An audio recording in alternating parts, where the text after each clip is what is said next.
Makanya ketika dilihat tidak ridha. Allah tidak ridha, tanda Allah tidak ridha.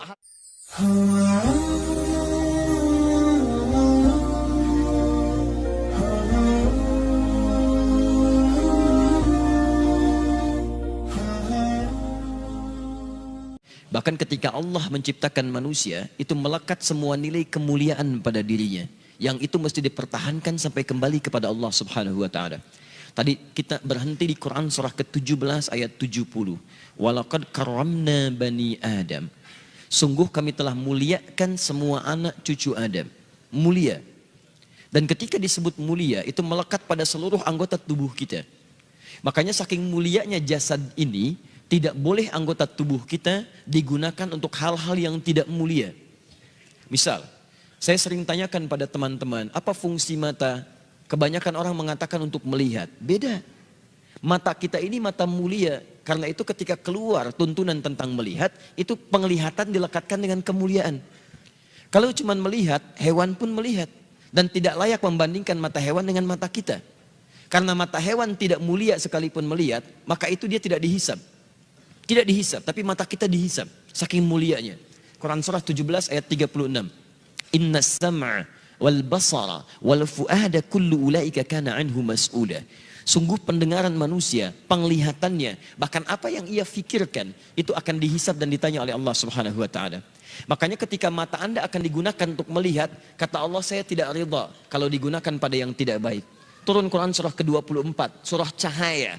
Mata orang-orang yang bercahaya akan berbeda dengan mata biasa. Ayat 30 untuk laki-laki, wa kullil mu'minina yaghuddu min absarihim. Katakan pada pria-pria beriman, kalau matanya ingin dipakai melihat, lihat yang baik-baik, yang mulia-mulia. Yang tidak mulia, palingkan. Yang tidak layak untuk dilihat, palingkan. Maaf, gambar-gambar kotor, pornografi, porno aksi, itu tidak mulia. Makanya ketika dilihat, tidak ridha. Allah tidak ridha, tanda Allah tidak ridha. Hati kita pun merasa gelisah dan bersalah di dalamnya. Kalau tidak percaya silahkan, Anda mencoba melihat gambar-gambar yang tidak seronok, hati Anda akan menolak. Karena jiwa Anda mulia. Maka hati Anda mengatakan palingkan, itu tidak layak.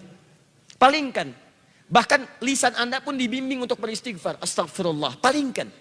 Itu enggak bagus. Lisan, karena lisan ini mulia, maka Allah turunkan ayat-ayat kemuliaan menjaga lisan kita supaya tidak keluar dari kemuliaannya. Lisan orang mulia kata-katanya mulia, maka tidak layak keluar celaan dari lisannya. Turun Quran surah 49 ayat 11 sampai dengan 12-nya. Ya ayyuhalladzina amanu, dibuka dengan iman. Kalau ada ayat dibuka dengan iman, kalau isinya perintah, maka perintah itu jadi indikator tingkat keimanan kita. Kalau isinya larangan, maka larangan itu pun menjadi indikator tingkat keimanan kita. Kalau ada orang cepat menunaikan perintahnya, maka itu pertanda imannya kuat. Misal, ayat iman pertama di Al-Baqarah ayat ketiga. Alladzina yu'minuna bil ghaib wa yuqimunas shalah. Iman disandingkan dengan sholat. Ketika iman disandingkan dengan sholat, maka sholat menjadi indikator tingkat keimanan seorang hamba. Allahu Akbar, Allahu Akbar. Anda teringat langsung ke masjid. Iman Anda standar. Standar. Orang yang baru ingat Allah ketika dipanggil, itu standar. Bukankah Anda masuk kampus jam 7, datang jam 7, standar kan? Pas. Kalau Anda datang jam 6, waktu jam 7, Anda hebat namanya, lebih awal. Ada orang bahkan sebelum adzan sudah ingat sholat, itu imannya sedang tinggi. Tapi ketika dipanggil sampai adzan tuntas belum datang. Sampai qomat berlalu belum terpanggil. Sampai dekat waktu sholat yang lainnya belum ada getaran. Ini menunjukkan iman Anda lemah di situ. Lawannya, ketika ada larangan dibuka dengan kalimat iman, maka kemampuan Anda meninggalkan larangan itu pun menunjukkan tingkat kekuatan iman Anda. Ya ayyuhalladzina amanu la yaskhar qaumin qaum. Hai orang-orang beriman, jangan saling mencela. Ketika Anda mengaku beriman dan lisan Anda digunakan untuk mencela orang lain, maka ini menunjukkan ada yang kurang dalam iman Anda, lemah iman Anda. Anda terlihat rajin sholat, di situ menunjukkan iman Anda bagus. Tapi saat bersamaan Anda mencela orang lain, ini menunjukkan ada penurunan dalam iman Anda. Karena ibadah ritual akan nampak dalam nilai-nilai sosial dalam bentuk akhlak. Makanya Nabi memperingatkan, orang yang melakukan ibadah ritual, tapi kemudian melakukan dosa sosial, maka ibadah ritual pahalanya dipindahkan kepada hamba yang didosai itu. Anda keluar dari masjid, kemudian melecehkan orang lain dengan kata-kata Anda. Lihat tuh orang itu, belum mau ke masjid. Iya, mungkin belum dapat hidayah ya. Iya, bukan ahli surga. Itu sholat Anda, pahalanya pindah kepada orang tadi. Tu'khadhu hadza min hasanati di hadis Muslim, wa tu'khadhu min hadza min hasanati. Diambil pahala ini dipindahkan kepada orang yang dicela. Anda katakan, alhamdulillah Ustaz, saya tidak seperti yang dibicarakan itu. Insya Allah, tidak seperti orang-orang itu tuh Ustaz. Membicarakan orang lain aja pekerjaannya, sama. Sama. Makanya ketika Allah turunkan larangan mencela, itu untuk menjaga kemuliaan kita. Supaya kita tidak dihinakan oleh orang lain. Karena orang-orang yang hatinya hina yang akan mengeluarkan kata-kata terhina. Nah kita itu diciptakan mulia. Jadi ketika lisan Anda mencela, Anda sedang menurunkan kemuliaan Anda di mata Allah Subhanahu wa Ta'ala. Catat itu baik-baik. Nah sekarang persoalannya, ketika Allah muliakan Anda, justru Anda menyandingkan kemuliaan itu dengan hewan yang jauh statusnya. Maka ini merendahkan kemudian ketetapan Allah Subhanahu wa Ta'ala, itu yang sangat berbahaya. Itu yang paling bahaya. Yang layak kemudian diturunkan statusnya bahkan lebih daripada hewan, itu hanya orang-orang yang tidak mau mendekat kepada Allah Subhanahu wa Ta'ala. Sampai turun Quran surah ke-7 Al-A'raf ayat 179. Walaqad dzara'na li jahannam katsiran minal jinni wal ins lahum qulubun la yafqahuna biha wa lahum a'yunun la yubsiruna biha wa lahum adhanun la yasma'una biha ulaika kal an'am bal hum adall. Allah hanya membuat perumpamaan menyandingkan manusia sama dengan hewan, bahkan di bawah hewan ketika semua fungsi tubuhnya tidak mau menerima hidayah Allah Subhanahu wa Ta'ala. Diajak untuk mendapatkan kebaikan, akalnya sulit menerima. Dengar azan, tutup kuping. Melihat orang sholat, alergi. Kalau semua itu dibawa sampai menghadap Allah, maka kata Allah status orang itu kalau tidak mau berubah lebih rendah dibandingkan dengan hewan. Lebih rendah. Lebih rendah. Maaf sekarang, ada orang-orang yang mengajak pada kebaikan. Ngajak Anda sholat, ngajak Anda mendekat pada Allah, ngajarkan isi Quran. Lalu Anda turunkan status yang menjadi sama dengan hewan. Ada yang salah dengan cara berfikirnya. Saya ingin sampaikan, kita mulai dari yang kecil-kecil dulu. Kadang-kadang kita membuat sesuatu yang tidak tepat dalam pandangan Al-Quran dan Sunnah Rasulullah SAW. Dan saat yang bersamaan uniknya Anda mengatakan kami ahli Quran dan Sunnah. Di mana Qurannya, mana Sunnahnya? Awas hati-hati. Ketika Anda pintar dalam urusan dunia, tapi awam dalam urusan agama, kadang-kadang keawaman itu bisa menurunkan status kepintaran Anda sampai tidak bisa mencerna logika yang sangat sederhana. Ingat, pintar itu anugerah, tapi bodoh itu pilihan. Paham sampai sini? Baik, alhamdulillah. Kenapa hilang tulisannya? Oh, ini whiteboardnya agak unik. Ketika saya ingin dihapus, tidak dihapus. Ketika saya tidak menginginkan dihapus, hilang tulisannya. Ambil baiknya, buang buruknya. Baik. Semoga Allah ampuni dosanya. Saya mesti nulis lagi. Tadi secara logika, jadi kita, maksud saya begini, logika selesaikan dengan logika lagi. Kadang-kadang tidak perlu banyak dalil untuk melawan logika yang salah. Sesuatu yang salah itu sederhana, selesai, nggak perlu banyak dalil. Saya pernah ditanya, Ustaz, ini orang liberal, Ustaz, fungsi sholat itu mencegah perbuatan keji dan mungkar. Dia turunkan dalil, Quran surah 29 ayat 45.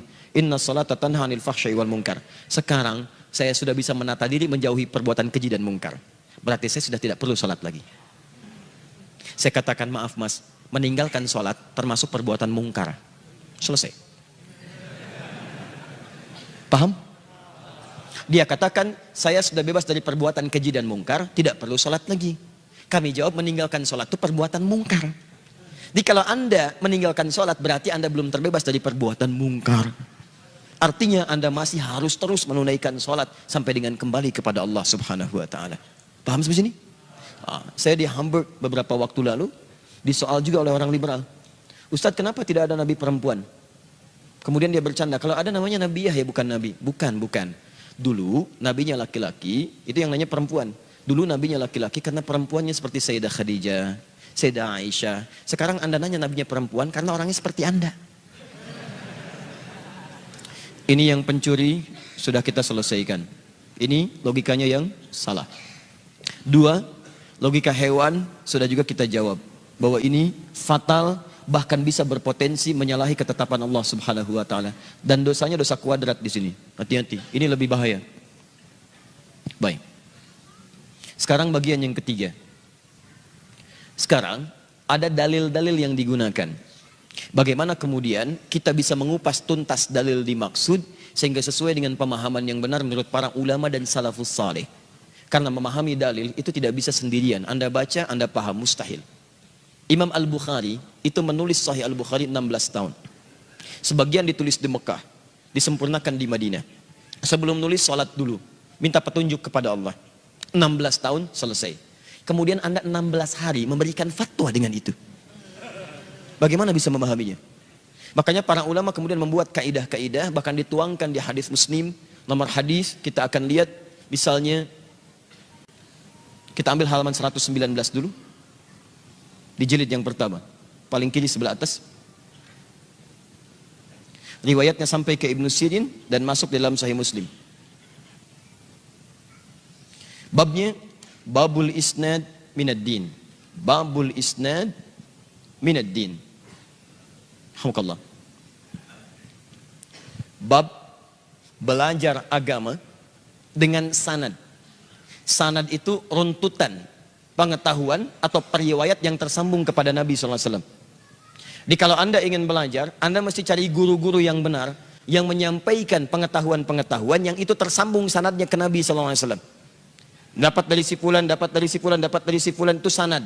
Nah kalau Anda memahami nilai pengetahuannya yang membimbing kita dalam beraktivitas, itu pengetahuannya disebut dengan isnad namanya.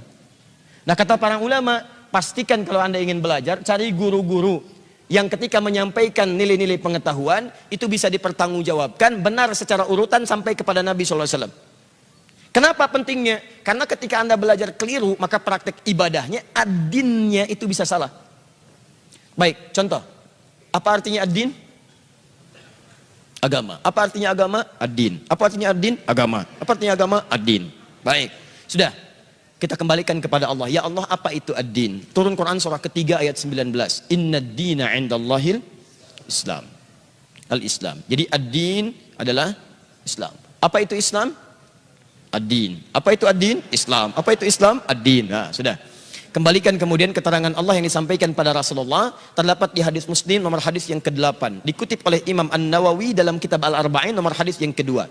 Al-Islamu an tashhada an la ilaha illallah wa anna Muhammadar Rasulullah wa tuqimas shalah wa tu'tiyaz zakah wa tasuma Ramadan wa tahujjal baita in istata'ta ilaihi sabila.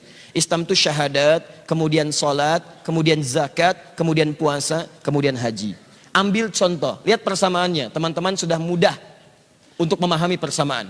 Ad-din sama dengan Islam. Islam sama dengan 5 pokok ini. Yang pokoknya ini. Taruhlah kita keluarkan ad-din sama dengan Islam, Islam sama dengan salat. Jadi ad-din sama dengan menunaikan sholat. Sekarang kita praktekkan, kalau Anda ingin belajar ad-din, belajar tentang sholat, maka cari pengetahuan-pengetahuan cara sholat yang referensinya tersambung sampai ke Nabi SAW. Sebab ketika Anda salah belajar, sholat Anda bisa salah.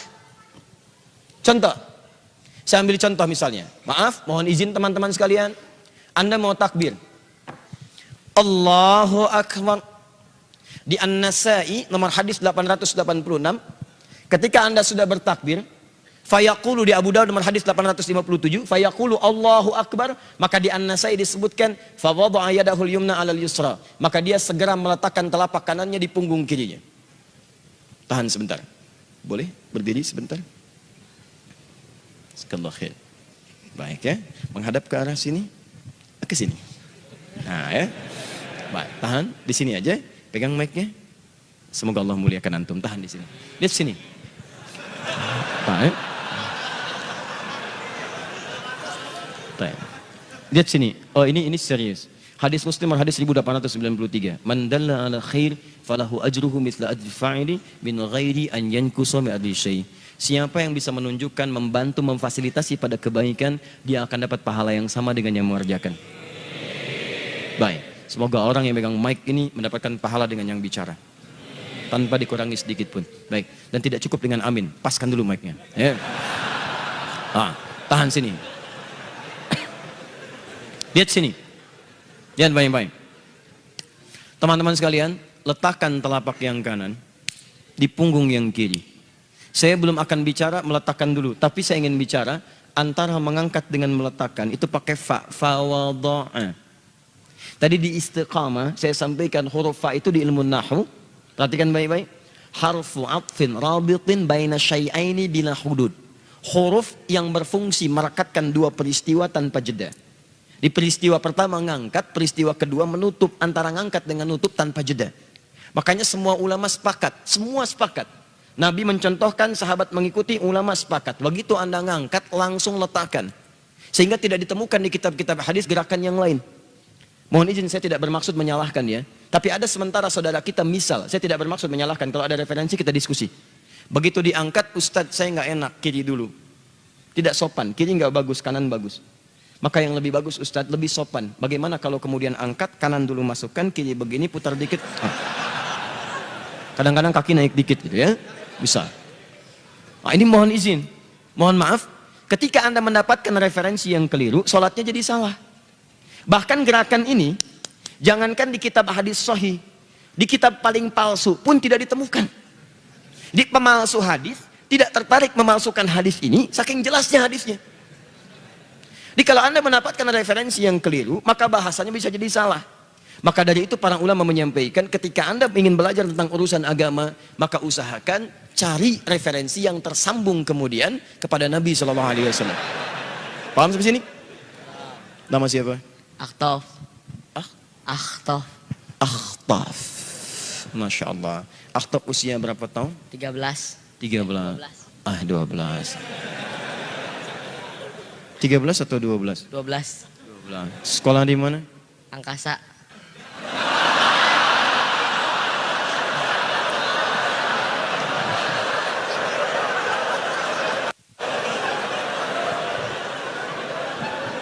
Baik. Tahu sebentar. Sekolah di mana? SD Angkasa. SD Angkasa, Masya Allah. Dekat dengan Merkurius ya. Ya. Alhamdulillah. Sudah lulus? Belum. Mau lulus? Baik. Kapan setahun lagi? Baik. SD Angkasa jauh dari sini?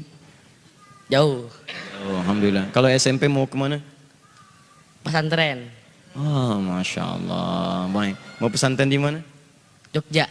Jogja. Di mana? Di Sleman. Di Sleman.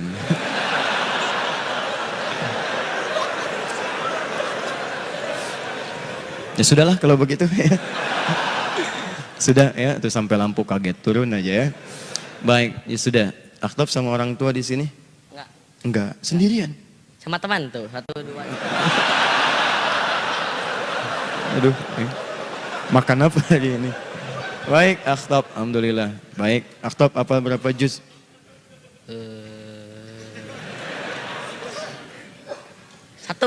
1. Juz ke berapa? 30 setengahnya. Apa 1 juz? Juz berapa? 30 setengahnya. Berarti setengah juz? Iya. Sudah, Akhtaf kebanyakan di angkasa. Jadi agak begitu. Sudah Akhtaf, silakan duduk lagi. Mas Dwi, saya beri hadiah untuk Akhtaf 5 juta rupiah insya Allah. Jazakallah khair.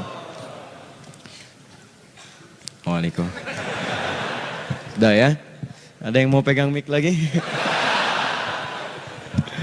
Ini. Tahan. Sekarang, jadi kalau kita ingin benar ibadahnya, maka mesti kemudian mendapatkan guru-guru yang mendapat pengetahuan yang jelas. Tersambung. Nah, pengetahuan jalurnya disebut dengan sanad. Siapa pengetahuan yang jelas ini? Oleh Nabi langsung diberi penjelasan sendiri.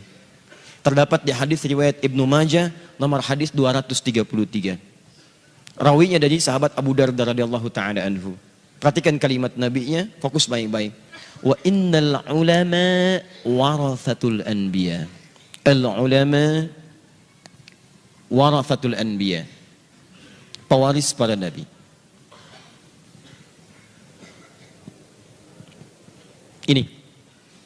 Kalau Anda ingin belajar dari Nabi sallallahu alaihi wasallam, Anda kan sudah nggak bisa punya kesempatan lihat Nabi. Sekarang kita hidup tidak bersama Nabi. Bagaimana bisa belajar dari Nabi? Maka dari itu kalau ingin belajar hal yang tersambung pada Nabi, maka kemudian kata Nabi ikuti ulama. Maka di setiap zaman itu ada ulamanya. Dan setiap zaman mereka menuliskan tuntunan dari nabinya. Ini tadinya di hafalan. Tidak semua orang kuat hafalannya, dibuat kemudian kitab. Di antara para ulama yang merangkum penjelasan-penjelasan Nabi dari turunan generasi setelahnya, Setelahnya mereka menghafalkannya dan kemudian menghimpun itu semua dalam bentuk kitabnya. Bintangnya ada 4. Di antara mereka ada Imam Abu Hanifah An-Nu'man, ada Imam Malik, ada Imam Asy-Syafi'i, ada Imam Ahmad bin Hanbal. Dari situ kemudian turun murid lagi sampai dengan kekinian. Dan di antara yang paling menarik, mereka kemudian mengeluarkan petunjuk ayat-ayat Al-Quran dalam bentuk kaidah-kaidah yang mudah untuk dipahami. Ayat-ayat yang terkait dengan pembahasan ini, itu yang nanti kita akan turunkan, nanti kita akan bahas itu semua.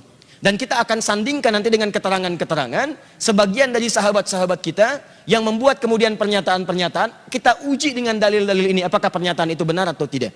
Misal, sekarang ada istilah beda manhaj. Apa itu manhaj? Awas hati-hati. Kadang-kadang banyak memunculkan istilah tapi tidak paham dengan istilah itu. Saya pernah mau senyum susah, mau ketawa juga nggak tega. Kenapa? Karena ada orang-orang yang kadang memberikan istilah tapi keliru. Saya diciptakan oleh Allah Subhanahu wa taala sebagai laki-laki sampai hari ini. Dan tidak ada minat serta bakat menjadi keluar dari kelaki-lakian. Satu kali saya ngisi pengajian. Kemudian seorang ibu datang. Ustadz, terima kasih memberikan penjelasan inspirasi yang sangat bermanfaat. Alhamdulillah. Jazakillah khair. Awalnya kita serahkan ke Allah semuanya. Tapi bagian terakhirnya itu yang saya banyak berdoa. Teman-teman, ada beda antara laki-laki dengan perempuan. Dalam bahasa Arab, laki-laki seringkali identik dengan A. Laki-laki A. Kamu laki-laki anta. Kamu perempuan anti. Punya kamu laki-laki ka, kolamu ka. Punya kamu perempuan ki, kolamu ki. Terima kasih pada laki-laki a jazaka. Terima kasih pada perempuan ki jazaki. Saya saat itu masih pakai baju batik, masih pakai peci, jelas kelaki-lakiannya. Ibu itu mengatakan jazakillah khair. Sekarang muncul istilah-istilah yang bahkan tidak banyak dipahami oleh orang-orang awam, bahkan yang belajar sekalipun. Dan istilah itu muncul diperkenalkan dan keliru karena bertentangan dengan penjelasan-penjelasan para ulama. Beda manhaj. Sekarang tanya, apa itu manhaj? Tesis saya yang kedua tentang manhaj. Manhaj Ibnu Aqil fi syarah Alfiyat Ibni Malik. Manhaj. Beda antara manhaj dalam nilai akidah. Beda pengertian manhaj dalam fiqih. Beda pengertian manhaj dalam lughah. Itu berbeda satu dengan yang lainnya. Sekarang Anda akan bawa ini ke ranah pengertian agama. Apa yang dimaksud dengan itu semua? Saya akan turunkan ayat-ayatnya, kita turunkan kemudian kalimat-kalimatnya, setelah itu kita akan sandingkan dengan pemahaman kekinian. Dan pemahaman itu yang kita kupas. Kalau baik, silahkan ambil manfaatnya. Kalau tidak, kita sepakati tinggalkan. Tapi kita sepakat bahwa kajian kita tidak bermaksud untuk mencela atau bahkan menghindarkan keburukan-keburukan dari orang lain. Paham sampai sini? Wah, jadi kalau setelah kajian ini banyak update status mencela orang, saya tidak pernah mengajarkan itu semua. Kita hanya mendudukan satu persoalan sesuai dengan kedudukannya. Kalau itu bermanfaat, silahkan gali manfaatnya. Kalau itu tidak baik, kita tinggalkan bersama-sama. Tanpa harus kemudian menjadikan kita berselisih satu dengan yang lainnya. Anda boleh berbeda dengan orang lain, tapi tidak harus menghalangi Anda untuk minum teh bersama-sama. Paham? Tidak. Baik ya? Gak apa-apa ya, insyaAllah. Sepanjang saya lebih cepat, saya menghapus. Jazakallah khair. Silahkan, jazakallah. Cukup ya? Tidak, cukup dulu insyaAllah. Baik. Tapi saya sampaikan dari sekarang supaya tidak kecewa. Menghapus beda hukumnya dengan megang mic ya. Satu. Sudah, lihat baik-baik sini. Kita turunkan pertama Quran. Awas, fokus baik-baik. Kita hadirkan dulu keumuman maknanya pelan-pelan. 1, Quran surah keempat ayat 1. Kemudian menyebar di Quran surah ke-49 ayat 13. Diturunkan ketetapan diutus para nabi untuk mengajarkan Quran surah keempat ayat 163. Maka dari Adam sampai Nabi Muhammad SAW, nabi yang terakhir diturunkan risalah. Quran surah kedua ayat 151. Ini yang jadi manhaj. Dari sini diminta kemudian kita semua untuk bersatu. Lihat, bersatu dalam kebaikan. Saya garisi, Quran surah ketiga, kita ambil ayat 103. Bahkan diminta oleh Quran jangan terpecah belah. Jadi kalau ada orang yang cenderung memecah belah itu sedang melanggar Al-Quran. Awas hati-hati, sedang melanggar Quran. Bahkan yang paling unik kalau mengatakan kami Quran, kami sunnah, tapi isinya melanggar Quran, ada sesuatu yang salah yang harus direnungkan. Saya mengajak untuk merenungkan, ya coba kita renungkan lagi keadaan kita. Jangan-jangan selama ini kita merasa baik, tapi ukuran Quran dan sunnah menyebut kita belum baik. Ya, ini. Setelah itu bagaimana sikap Nabi SAW? Beliau mempersaudarakan sampai muncul persaudaraan yang sangat luar biasa. Diabadikan di Quran surah 59 ayat 9 sampai dengan 10. Turunan dari ini penjelasannya disebut dengan sunnah. Quran surah ketiga ayat 31. Diminta kita mengikuti sunnah. Ini tuntunan terbaik yang bisa kita ikuti. Diturunkan ayat Quran surah ke-33 ayat 21. Yang paling menarik, baik penjelasan ataupun Al-Quran, baik penjelasan Al-Quran ataupun dari rincian hadis, ada potensi-potensi berbeda dalam mengamalkannya. Dan itu sangat dihargai oleh Quran sepanjang mendekatkan diri kepada Allah Subhanahu wa taala. Bahkan diminta kita berlomba dalam perbedaan itu. Quran surah kedua ayat 148. Tahan. Ada hal-hal spesifik yang tidak boleh berbeda. Satu di situ. Harus sama. Itu yang kemudian diturunkan langsung tegasnya tentang misal urusan din. Di Quran surah 3 ayat ke-19. Ketika Anda berpaling dari ini, bahkan beda dengan ini, maka resikonya bisa neraka jahanam. Quran surah keempat ayat ke-48. Tahan. Atau Anda mencoba mengolok-olok ini, tidak keluar dari ini, tapi mengolok-olok ini, ayat-ayat Quran diputar balikan. Hadis-hadis Nabi misalnya, maaf ya, diolok-olok dan sebagainya. Maka Anda akan berubah statusnya dari muslim jadi munafik dan orang pertama yang akan masuk neraka jahanam. Orang yang pertama masuk neraka jahanam itu bukan orang kafir, tapi orang munafik. Orang munafik. Orang kafir diikutkan pada orang munafik. Wawunya ma'iyah. Di Quran surah keempat ayat 140. Paling kiri sebelah bawah.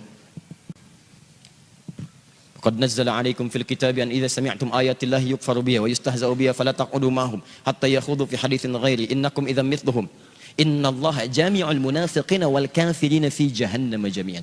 Allah akan menghimpun orang munafik dengan orang kafir di neraka bersamaan. Yang disebutkan munafik dulu. Kalau orang kafir masuk neraka saat di akhirat wajar karena tidak ada iman.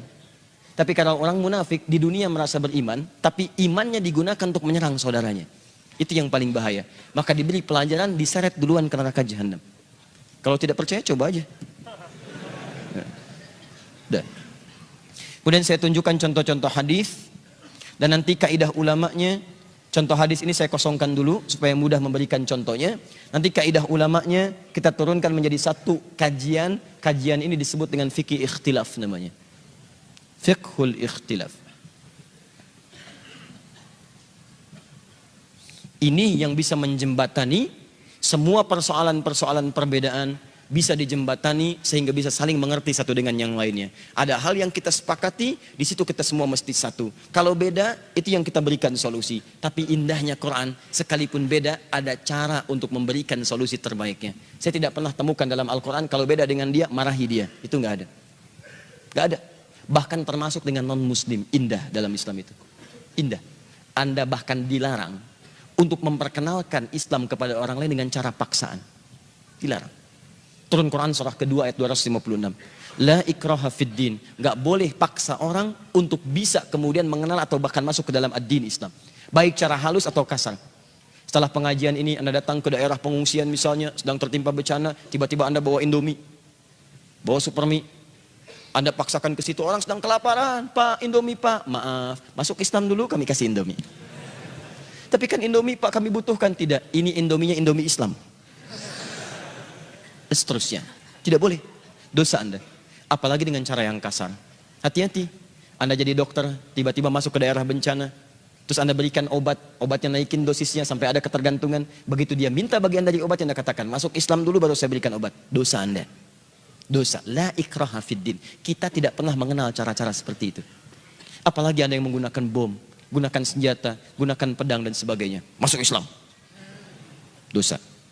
Tidak boleh. Tadi di Istiqomah saya sampaikan, di beberapa tempat. Teman-teman sekalian, itu berbahaya. Berbahaya. Waktu bom di Jalan Tamrin tuh saya di Lampung tuh. Itu langsung begitu meledak, terus ditanya, Ustadz, Apakah bom di jalan tamrin itu termasuk jihad fisabilillah? Saya diam sebentar, saya jawab, Mas, sependek pengetahuan saya, jihad fisabilillah itu jihad di jalan Allah, bukan di jalan tamrin. Baik.